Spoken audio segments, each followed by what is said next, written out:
In the last video that I made, I looked at the patch bay on the Behringer neutron, and one of the things I realised, or came to learn as I studied it, was how for the majority of semi-modular analog synths, actually using the patch bay doesn't just connect, say, the LFO into wherever. In parallel, it actually breaks the normalisation, the default internal routing of the majority of analog synths.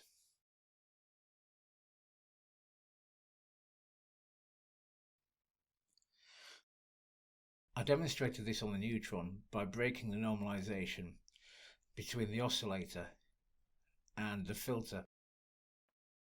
Weirdly, this is the only thing that doesn't break the normalised routing on the Behringer Crave and also on the Mother 32. According to Moog, so I'm guessing this also applies to the Crave, although as I'm sure you're aware, documentation for internal routing on the Crave is rather sparse.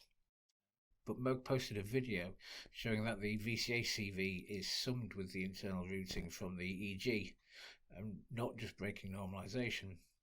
This means that you can patch the EG back into the VCA to double the signal and overdrive the amp, or patch it into the VC mix to have control over that overdrive amount, which is pretty clever.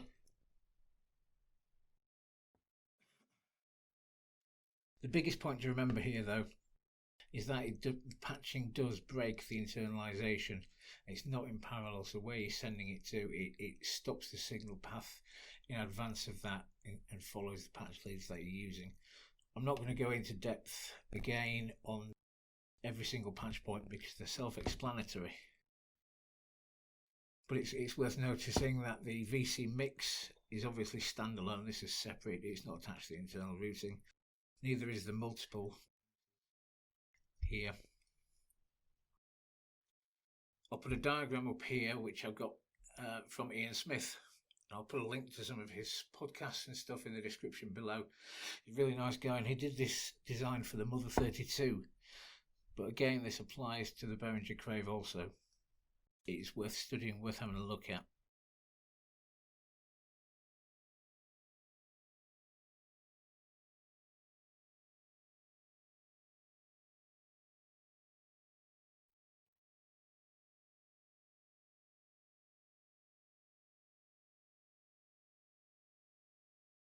So there we go.